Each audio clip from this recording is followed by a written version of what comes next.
जी नमस्कार, मैं हूं प्रज्ञा रश्मि और स्वागत है आप सभी का हमारे YouTube चैनल हिंदी ज्ञान वाहिनी पर। मुंशी प्रेमचंद की सर्वश्रेष्ठ कहानियों की श्रृंखला में आज हम लेकर के आए हैं उनकी अगली कहानी घास वाली। तो आइए सुनते हैं कहानी घास वाली। मुलिया हरी हरी घास का गट्ठर लेकर आई तो उसका गेहुआ रंग कुछ तमतमाया हुआ था और बड़ी बड़ी मद भरी आंखों में शंका समाई हुई थी। महावीर ने उसका तमतमाया हुआ चेहरा देखकर पूछा, क्या है मुलिया, आज कैसा जी है? मुलिया ने कुछ जवाब न दिया। उसकी आंखें डबडबा गईं। महावीर ने समीप आकर पूछा, क्या हुआ है, बताती क्यों नहीं? किसी ने कुछ कहा है? अम्मा ने डांटा है? क्यों इतनी उदास है? मुलिया ने सिसक कर कहा, कुछ नहीं। हुआ क्या है, अच्छी तो हूं। महावीर ने मुलिया को सिर से पांव तक देखकर कहा, चुपचाप रोएगी, बताएगी नहीं? मुलिया ने बात टालकर कहा, कोई बात भी हो, क्या बताऊं? मुलिया इस ऊसर में गुलाब का फूल थी, गेहुआ रंग था, हिरन की सी आंखें, नीचे खिंचा हुआ चिबुक, कपोलों पर हल्की लालिमा, बड़ी बड़ी नुकीली पलकें, आंखों में एक विचित्र आर्द्रता जिसमें एक स्पष्ट वेदना, एक मूक व्यथा झलकती रहती थी। मालूम नहीं चमारों के इस घर में वह अप्सरा कहाँ से आ गई थी। क्या उसका कोमल फूल सा गात इस योग्य था कि सर पर घास की टोकरी रखकर बेचने जाती? उस गांव में भी ऐसे लोग मौजूद थे जो उसके तलवों के नीचे आंखें बिछाते थे, उसकी एक चितवन के लिए तरसते थे, जिनसे अगर एक शब्द भी बोलती तो निहाल हो जाते। लेकिन उसे आए साल भर से अधिक हो गया, किसी ने उसे युवकों की तरफ ताकते या बातें करते नहीं देखा। वह घास लिए निकलती तो ऐसा मालूम होता मानो उषा का प्रकाश सुनहरे आवरण में रंजित अपनी छटा बिखेरता जाता हो। कोई गजलें गाता, कोई छाती पर हाथ रखता, पर मुलिया नीची आंख किए अपनी राह चली जाती। लोग हैरान होकर कहते, इतना अभिमान, महावीर में ऐसे क्या सुरखाब के पर लगे हैं? ऐसा अच्छा जवान भी तो नहीं, ना जाने या उसके कैसे उसके साथ रहती है। मगर आज ऐसी बात हो गई जो इस जाति की और युवतियों के लिए चाहे गुप्त संदेश होती, मुलिया के लिए हृदय का शूल थी। प्रभात का समय था, पवन आम की बौर की सुगंध से मतवाला हो रहा था, आकाश पृथ्वी पर सोने की वर्षा कर रहा था। मुलिया सिर पर झुआ रखे घास छीलने चली तो उसका गेहुआ रंग प्रभात की सुनहरी किरणों से कुंदन की तरह दमक उठा। एकाएक युवक चैन सिंह सामने से आता हुआ दिखाई दिया। मुलिया ने चाहा कि कतरा कर निकल जाए, मगर चैन सिंह ने उसका हाथ पकड़ लिया और बोला, मुलिया, तुझे क्या मुझ पर जरा भी दया नहीं आती? मुलिया का वह फूल सा खिला हुआ चेहरा ज्वाला की तरह दहक उठा। वह जरा भी डरी नहीं, जरा भी नहीं झिझकी। झुआ जमीन पर गिरा दिया और बोली, मुझे छोड़ दो, नहीं तो मैं चिल्लाती हूँ। चैन सिंह को आज जीवन में एक नया अनुभव हुआ। नीची जातों में रूप माधुर्य का इसके सिवा और काम ही क्या है कि वह ऊंची जाति वालों का खिलौना बने। ऐसे कितने ही मार्क उसने जीते थे, पर आज मुलिया के चेहरे का वह रंग, उसका वह क्रोध, वह अभिमान देखकर उसके छक्के छूट गए। उसने लज्जित होकर उसका हाथ छोड़ दिया। मुलिया वेग से आगे बढ़ गई। संघर्ष की गर्मी में चोट की व्यथा नहीं होती, पीछे से टीस होने लगती है। मुलिया जब कुछ दूर निकल गई तो क्रोध और भय तथा अपनी बेकसी का अनुभव करके उसकी आंखों में आंसू भर आए। उसने कुछ देर जब्त किया, फिर सिसक सिसक कर रोने लगी। अगर वह इतनी गरीब न होती तो किसी की मजाल थी कि इस तरह उसका अपमान करता। वह रोती जाती थी और घास छीलती जाती थी। महावीर का क्रोध वह जानती थी, अगर उससे कह दे तो वह इस ठाकुर के खून का प्यासा हो जाएगा, फिर ना जाने क्या हो। इस ख्याल से उसके रोए खड़े हो गए, इसलिए उसने महावीर के प्रश्नों का कोई उत्तर न दिया। दूसरे दिन मुलिया घास के लिए न गई। सास ने पूछा, तू क्यों नहीं जाती? और सब तो चली गई। मुलिया ने सिर झुकाकर कहा, मैं अकेली न जाऊंगी। सास ने बिगड़ कर कहा, अकेले क्या तुझे बाघ उठा ले जाएगा? मुलिया ने और भी सिर झुका लिया और दबी हुई आवाज से बोली, सब मुझे छेड़ते हैं। सास ने डांटा, ना तू औरों के साथ जाएगी ना अकेली जाएगी, तो फिर जाएगी कैसे? वह साफ साफ क्यों नहीं कहती है कि मैं ना जाऊंगी? तो यहाँ मेरे घर में रानी बन के निभाना होगा। किसी को चाम नहीं प्यारा होता है, काम प्यारा होता है। तू बड़ी सुंदर है तो तेरी सुंदरता लेकर चाटूं? उठा झाबा और घास ला। द्वार पर नीम के दरख्त के साए में महावीर खड़ा घोड़े को मल रहा था। उसने मुलिया को रोनी सूरत बनाए जाते देखा, पर कुछ बोल न सका। उसका बस चलता तो मुलिया को कलेजे में बिठा लेता, आंखों में छिपा लेता, लेकिन घोड़े का पेट भरना तो जरूरी था। घास मोल लेकर खिलाए तो 12 आने रोज से कम न पड़े। ऐसी मजदूरी ही कौन होती है। मुश्किल से 1.5-2 रुपए मिलते हैं, वह भी कभी मिले कभी ना मिले। जब से यह सत्यानाशी लारियां चलने लगी है, एक्के वालों की बधिया बैठ गई है, कोई सेंत में भी नहीं पूछता। महाजन से 150 रुपए उधार लेकर एक्का और घोड़ा खरीदा था, मगर लारियों के आगे एक्के को कौन पूछता है। महाजन का सूद भी तो ना पहुंच सकता था, मूल का कहना ही क्या। ऊपरी मन से बोला, ना मन हो तो रहने दो, देखी जाएगी। इस दिलजोई से मुलिया निहाल हो गई। बोली, घोड़ा फिर खाएगा क्या। आज उसने कल का रास्ता छोड़ दिया और खेतों की मेड़ों से होती हुई चली। बार बार सतर्क आंखों से इधर उधर ताकती जाती थी। दोनों तरफ ऊख के खेत खड़े थे। जरा भी खड़खड़ाहट होती उसका जी सन्न हो जाता, कहीं कोई ऊख में छिपा न बैठा हो। मगर कोई नई बात न हुई। ऊख के खेत निकल गए, आमों का बाग निकल गया, सिंचे हुए खेत नजर आने लगे। दूर के कुएं पर पुर चल रहा था। खेतों की मेड़ों पर हरी हरी घास जमी हुई थी। मुलिया का जी ललचाया। यहाँ आधा घंटे में जितनी घास छिल सकती है, सूखे मैदान में दोपहर तक न छिल सकेगी।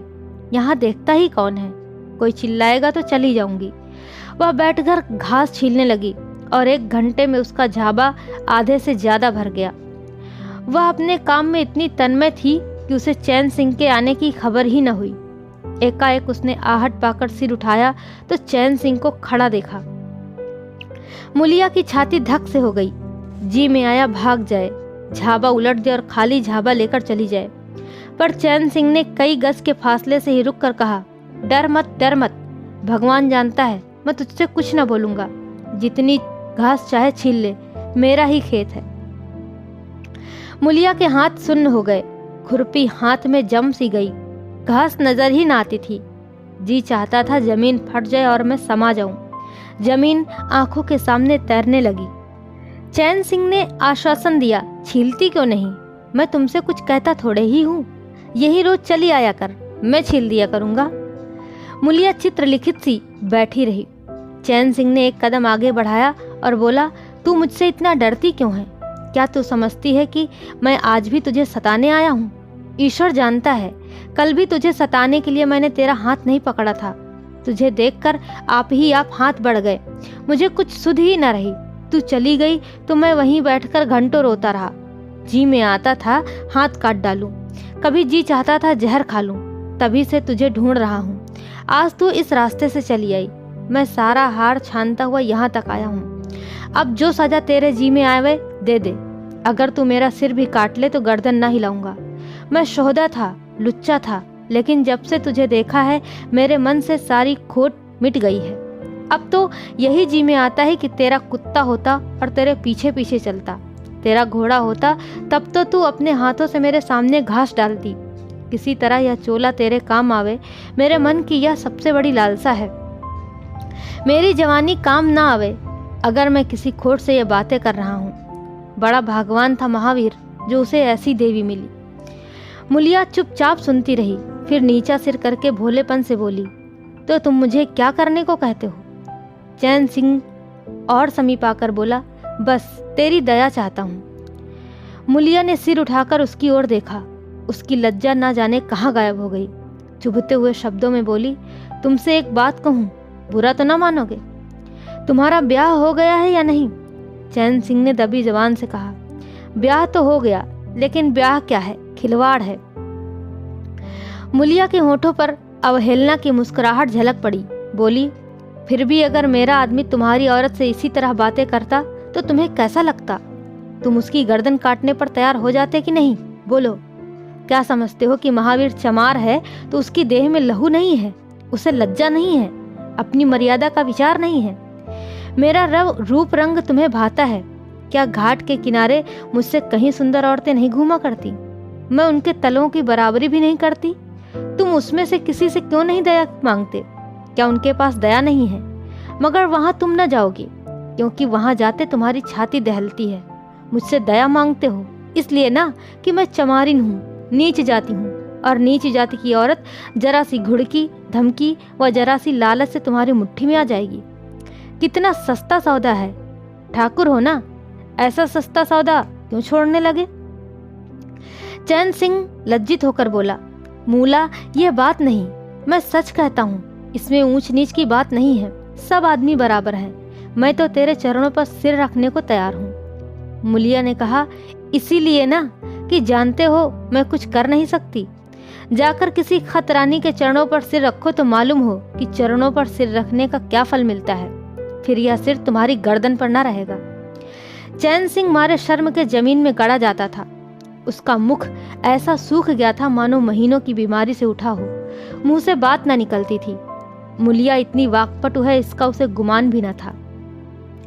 मुलिया फिर बोली, मैं भी रोज बाजार जाती हूँ, बड़े बड़े घरों का हाल जानती हूँ। मुझे किसी बड़े घर का नाम बता दो जिसमें कोई साइस, कोई कोचवान, कोई कहार, कोई पंडा, कोई महाराज न घुसा बैठा हो। यह सब बड़े घरों की लीला है, और वह औरतें जो कुछ करती हैं ठीक करती हैं। उनके घर वाले भी तो चमारिनों और कहारिनों पर जान देते फिरते हैं, लेना देना बराबर हो जाता है। बेचारे गरीब आदमियों के लिए ये बातें कहाँ, मेरे आदमी के लिए संसार में जो कुछ हूँ मैं ही हूँ। वह किसी दूसरी मेहरिया की ओर आंख उठाकर भी नहीं देखता। संयोग की बात है कि मैं तनिक सुंदर हूँ, लेकिन मैं काली कलूटी भी होती तब भी वह मुझे इसी तरह रखता, इसका मुझे विश्वास है। मैं चमारिन होकर भी इतनी नीच नहीं हूँ कि विश्वास का बदला खोट से दूं। हाँ, वह अपने मन की करने लगे, मेरी छाती पर मूंग दलने लगे, तो मैं भी उसकी छाती पर मूंग दलूंगी। तुम मेरे रूप के ही दीवाने हो ना। आज मुझे माता निकल आए, कानी हो जाऊं तो मेरी ओर ताकोगे भी नहीं। बोलो, झूठ कहती हूँ? चैन सिंह इनकार न कर सका। मुलिया ने उसी गर्व से भरे हुए स्वर में कहा, लेकिन मेरी एक नहीं, दोनों आंखें फूट जाएं, तब भी वह मुझे इसी तरह रखेगा, मुझे उठावेगा, बैठावेगा, खिलावेगा। तुम चाहते हो मैं ऐसे आदमी के साथ कपट करूं? जाओ, अब मुझे कभी न छेड़ना, नहीं तो अच्छा न होगा। जवानी जोश है, बल है, दया है, साहस है, आत्मविश्वास है, गौरव है और सब कुछ जो जीवन को पवित्र, उज्जवल और पूर्ण बना देता है। जवानी का नशा घमंड है, निर्दयता है, स्वार्थ है, शेखी है, विषय वासना है, कटुता है और वह सब कुछ जो जीवन को पशुता, विकार और पतन की ओर ले जाता है। चैन सिंह पर जवानी का नशा था। मुलिया के शीतल छींटों ने उस नशा को उतार दिया। जैसे उबलती हुई चाशनी में पानी के छींटे पड़ जाने से फेन मिट जाता है, मैल निकल जाता है और निर्मल शुद्ध रस निकल आता है। जवानी का नशा जाता रहा, केवल जवानी रह गई। कामिनी के शब्द जितनी आसानी से दीन और ईमान को गारत कर सकते हैं, उतनी ही आसानी से उनका उद्धार भी कर सकते हैं। चैन सिंह उस दिन से दूसरा ही आदमी हो गया। गुस्सा उसकी नाक पर रहता था। बात बात पर मजदूरों को गालियां देना, डांटना और पीटना उसकी आदत थी। असामी उससे थर थर कांपते थे। मजदूर उसे आते देखकर अपने काम में चुस्त हो जाते थे, पर ज्यों ही उसने इधर पीठ फेरी और उन्होंने चिलम पीना शुरू किया, सब दिल में उससे जलते थे, उसे गालियां देते थे। मगर उस दिन से चैन सिंह इतना दयालु, इतना गंभीर, इतना सहनशील हो गया कि लोगों को आश्चर्य होता था। कई दिन गुजर गए थे। एक दिन संध्या समय चैन सिंह खेत देखने गया। पुर चल रहा था। उसने देखा कि एक जगह नाली टूट गई है और सारा पानी बहा चला जाता है। क्यारियों में पानी बिल्कुल नहीं पहुंचता, मगर क्यारी बनाने वाली बुढ़िया चुपचाप बैठी है। उसे इसकी जरा भी फिक्र नहीं है कि पानी क्यों नहीं आता। पहले यह दशा देखकर चैन सिंह आपे से बाहर हो जाता। उस औरत की उस दिन मजदूरी काट लेता और पुर चलाने वालों को घुड़कियां जमाता। पर आज उसे क्रोध नहीं आया। उसने मिट्टी लेकर नाली बांध दी और खेत में जाकर बुढ़िया से बोला, तू यहाँ बैठी है और सब पानी बहा जा रहा है। बुढ़िया घबरा कर बोली, अभी खुल गई होगी राजा, मैं अभी जाकर बंद किए देती हूँ। यह कहती हुई वह थर थर कांपने लगी। चैन सिंह ने उसकी दिलजोई करते हुए कहा, भाग मत, मैंने नाली बंद कर दी। बुढ़ऊ कई दिन से नहीं दिखाई दिए, कहीं काम पर जाते हैं कि नहीं? बुढ़िया गदगद होकर बोली, आजकल तो खाली ही बैठे हैं भैया, कहीं काम ही नहीं लगता। चैन सिंह ने नम्र भाव से कहा, तो हमारे यहाँ लगा दे, थोड़ा सा सन रखा है, उसे काट दे। यह कहता हुआ वह कुएं की ओर चला गया। यहाँ 4 पुर चल रहे थे। इस वक्त 2 हकमे बेर खाने गए थे। चैन सिंह को देखते ही मजूरों के होश उड़ गए। ठाकुर ने पूछा, 2 आदमी कहाँ गए? तो क्या जवाब देंगे? सबके सब डांटे जाएंगे। बेचारे दिल में सहमे जा रहे थे। चैन सिंह ने पूछा, वह दोनों कहाँ चले गए? किसी के मुंह से आवाज न निकली। सहसा सामने से दोनों मजूर धोती के एक कोने में बेर भरे आते दिखाई दिए। खुश खुश बात करते चले आ रहे थे, लेकिन चैन सिंह पर निगाह पड़ी तो दोनों के प्राण सूख गए। पांव मन भर के हो गए। अब न आते बनता है न जाते। दोनों समझ गए कि आज डांट पड़ी, शायद मजूरी भी कट जाए। चाल धीमी पड़ गई। इतने में चैन सिंह ने पुकारा, बढ़ाओ बढ़ाओ, कैसे बेर हैं? लाओ जरा मुझे भी दो, मेरी ही पेड़ के है ना। दोनों और भी सहम उठे। आज तो ठाकुर जीता न छोड़ेगा। कैसा मीठा मीठा कर बोल रहा है, उतना ही भिगो भिगो कर लगाएगा। बेचारे और भी सिकुड़ गए। चैन सिंह ने फिर कहा, जल्दी से आओ जी, पक्की पक्की सब मैं ले लूंगा। जरा एक आदमी लपक कर घर से थोड़ा नमक तो ले आओ। बाकी दोनों मजूरी से बोला, तुम भी दोनों आ जाओ, उस पेड़ के बेर मीठे होते हैं। बेर खा ले, काम तो फिर करना ही है। अब दोनों भगोड़ों को कुछ ढांढस हुआ। सभी ने जाकर सब बेर चैन सिंह के आगे डाल दिए और पक्के पक्के छांट कर उसे देने लगे। एक आदमी नमक लाने दौड़ा। आधा घंटे तक चारों पुर बंद रहे। जब सब बेर उड़ गए और ठाकुर चलने लगे तो दोनों अपराधियों ने हाथ जोड़कर कहा, भैया जी आज जान बख्शी हो जाए, बड़ी भूख लगी थी, नहीं तो कभी न जाते। चैन सिंह ने नम्रता से कहा, तो इसमें बुराई क्या हुई? मैंने भी तो बेर खाए। 1 आध घंटे का हरज हुआ, यही ना। तुम चाहोगे तो घंटे भर का काम आधा घंटे में कर दोगे, और न चाहोगे तो दिन भर में भी घंटे भर का काम न होगा। चैन सिंह चला गया तो चारों बातें करने लगे। एक ने कहा, मालिक इस तरह रहे तो काम करने में जी लगता है, या नहीं कि हरदम छाती पर सवार रहे। दूसरे ने कहा, मैंने तो समझा आज कच्चा ही खा जाएंगे। तीसरे ने कहा, कई दिन से देखता हूँ मिजाज नरम हो गया है। चौथे ने कहा, सांझ को पूरी मजूरी मिले तो कहना। पहले ने बोला, तुम तो हो गोबर गणेश, आदमी का रुख नहीं पहचानते। दूसरे ने कहा, अब खूब दिल लगाकर काम करेंगे। तीसरे ने कहा, और क्या, जब उन्होंने हमारे ऊपर छोड़ दिया तो हमारा भी धर्म है कि कोई कसर न छोड़े। चौथे ने कहा, मुझे तो भैया ठाकुर पर अब भी विश्वास नहीं आता। एक दिन चैन सिंह को किसी काम से कचहरी जाना था। 5 मील का सफर था। यूं तो वह बराबर अपने घोड़े पर जाया करते थे, पर आज धूप बड़ी तेज हो रही थी। सोचा एक्के पर चलूं। महावीर को कहला भेजा, मुझे लेते जाना। कोई 9 बजे महावीर ने पुकारा। चैन सिंह तैयार बैठा था। चटपट एक्के पर बैठ गया, मगर घोड़ा इतना दुबला हो रहा था, एक्के की गद्दी इतनी मैली और फटी हुई, सारा सामान इतना रद्दी कि चैन सिंह को उस पर बैठते शर्म आई। पूछा, ये सामान क्यों बिगड़ा हुआ है महावीर? तुम्हारा घोड़ा तो इतना दुबला कभी न था। क्या आजकल सवारियां कम है क्या? महावीर ने कहा, नहीं मालिक, सवारियां काहे नहीं है, मगर लारियों के सामने एक्के को कौन पूछता है। कहाँ 2-2.5 दिन की मजूरी करके लौटता था, कहाँ अब 20 आने पैसे भी नहीं मिलते। क्या जानवर को खिलाऊं और क्या अब खाऊं? बड़ी विपत्ति में पड़ा हूँ। सोचता हूँ एक्का घोड़ा बेच बाच कर आप लोगों की मजूरी कर लूं, पर कोई गाहक नहीं लगता। ज्यादा नहीं तो 12 आने तो घोड़े ही को चाहिए, घास ऊपर से। जब अपना ही पेट नहीं चलता तो जानवर को कौन पूछे। चैन सिंह ने उसके फटे हुए कुर्ते की ओर देखकर कहा, 2-4 बीघे खेती क्यों नहीं कर लेते? महावीर सिर झुकाकर बोला, खेती के लिए बड़ा पौरुष चाहिए मालिक। मैंने तो यही सोचा है कि कोई गाहक लग जाए तो एक्के को औने पौने निकाल दूं, फिर घास छीलकर बाजार ले जाया करूं। आजकल सास पतोहू दोनों छीलती हैं, तब जाकर 10-12 आने पैसे नसीब होते हैं। चैन सिंह ने पूछा, तो बुढ़िया बाजार जाती होगी? महावीर लजाता हुआ बोला, नहीं भैया, वह इतनी दूर कहाँ चल सकती हैं, घर वाली चली जाती है। दोपहर तक घास छीलती है, तीसरे पहर बाजार जाती है, वहां से घड़ी रात गए लौटती है। हलकान हो जाती है भैया, मगर क्या करूं, तकदीर से क्या जोर। चैन सिंह कचहरी पहुंच गया और महावीर सवारियों की टोह में इधर उधर इक्के को घुमाता हुआ शहर की तरफ चला गया। चैन सिंह ने उसे 5 बजे आने को कह दिया था। लगभग 4 बजे चैन सिंह कचहरी से फुर्सत पाकर बाहर निकले। हाथे में पान की दुकान थी। जरा और आगे बढ़कर एक घना बरगद का पेड़ था। उसकी छाह में 20 ही तांगे एक्के फिटने खड़ी थीं। घोड़े खोल दिए गए थे। वकीलों, मुख्तारों और अफसरों की सवारियां यहीं खड़ी रहती थीं। चैन सिंह ने पानी पिया, पान खाया और सोचने लगा कि कोई लारी मिल जाए तो जरा शहर चला जाऊं, कि उसकी निगाह एक घास वाली पर पड़ गई। सिर पर घास का झाबा रखे साइसों से मोल भाव कर रही थी। चैन सिंह का हृदय उछल पड़ा। ये तो मुलिया है। बनी ठनी एक गुलाबी साड़ी पहने कोचवानों से मोलतोल कर रही थी। कई कोचवान जमा हो गए थे। कोई उससे दिल लगी करता था, कोई घूरता था, कोई हंसता था। एक काले कलूटे कोचवान ने कहा, मूला घास तो उड़ के अधिक से अधिक 6 आने की है। मुलिया ने उन्माद पैदा करने वाली आंखों से देखकर कहा, 6 आने पर लेना है तो सामने घसियारने बैठी हैं, चले जाओ, 2-4 पैसे कम में पा जाओगे। मेरी घास तो 12 आने में ही जाएगी।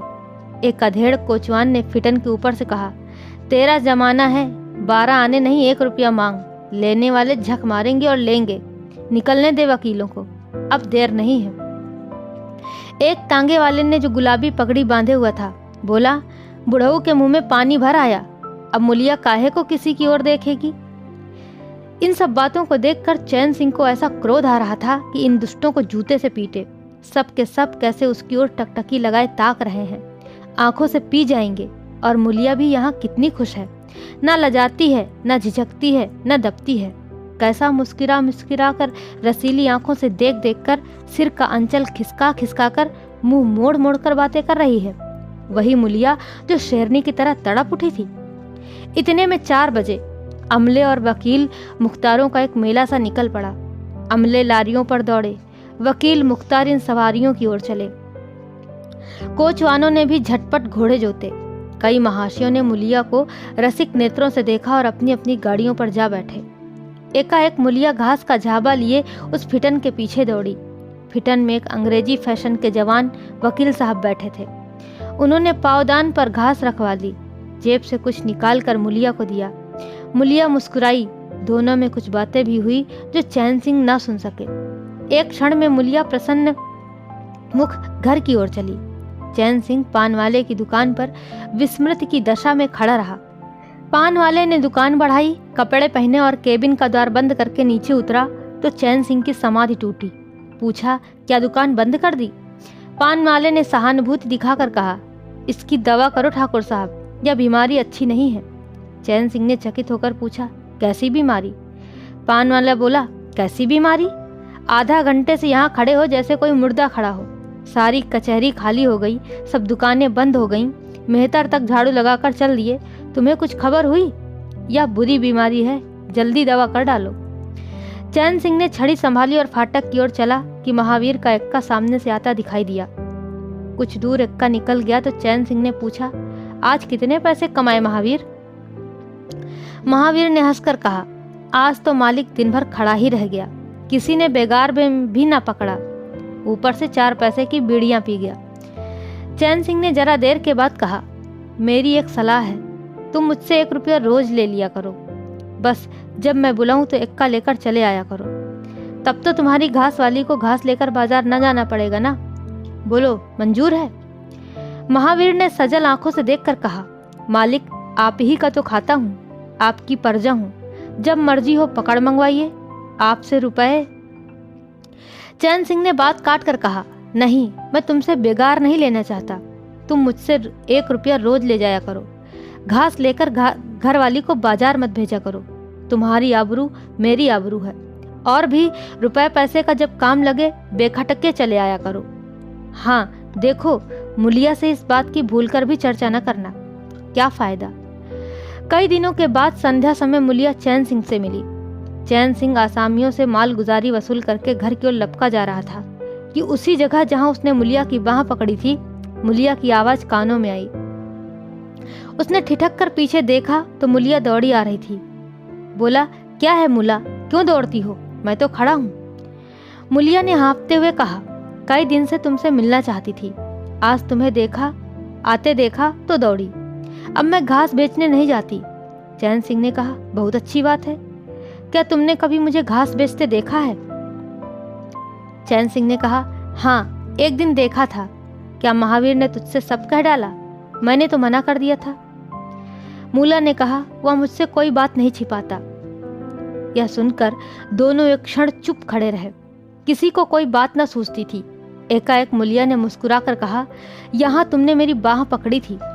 चैन सिंह ने लज्जित होकर कहा, उसको भूल जाओ मुला, मुझ पर जाने कौन सा भूत सवार था। मुलिया गदगद कंठ से बोली, उसे क्यों भूल जाऊं, उसी बाह गहे की लाज तो निभा रहे हो। गरीबी आदमी से जो चाहे करावे, तुमने मुझे बचा लिया। और फिर दोनों चुप हो गए। जरा देर के बाद मुलिया ने फिर कहा, तुमने समझा होगा मैं हंसने बोलने में मगन हो रही थी। चैन सिंह ने बलपूर्वक कहा, नहीं मुलिया, मैंने एक क्षण के लिए भी नहीं समझा। मुलिया मुस्कुरा कर बोली, मुझे तुमसे यही आशा थी और है। अब पवन सिंचे हुए खेतों में विश्राम करने जा रहा था। सूर्य निशा की गोद में विश्राम करने जा रहा था और उस मलिन प्रकाश में चैन सिंह मुलिया की विलीन होती हुई रेखा को खड़ा देख रहा था। तो यह कहानी यहीं पर समाप्त होती है। आशा करते हैं आपको जरूर अच्छी लगी होगी। ऐसी ही बेहतरीन कहानियों को सुनने के लिए आप हमारे चैनल हिंदी ज्ञान वाहिनी के साथ जुड़े रहिए। अभी तक आपने हमारे चैनल को सब्सक्राइब नहीं किया है तो कृपया हमारे चैनल को लाइक, शेयर और सब्सक्राइब जरूर कर लें। बेल आइकन को प्रेस करना बिल्कुल ना भूलें, जिससे कि आपको समय समय पर बेहतरीन कहानियाँ मिलती रहें। बहुत बहुत धन्यवाद। नमस्कार।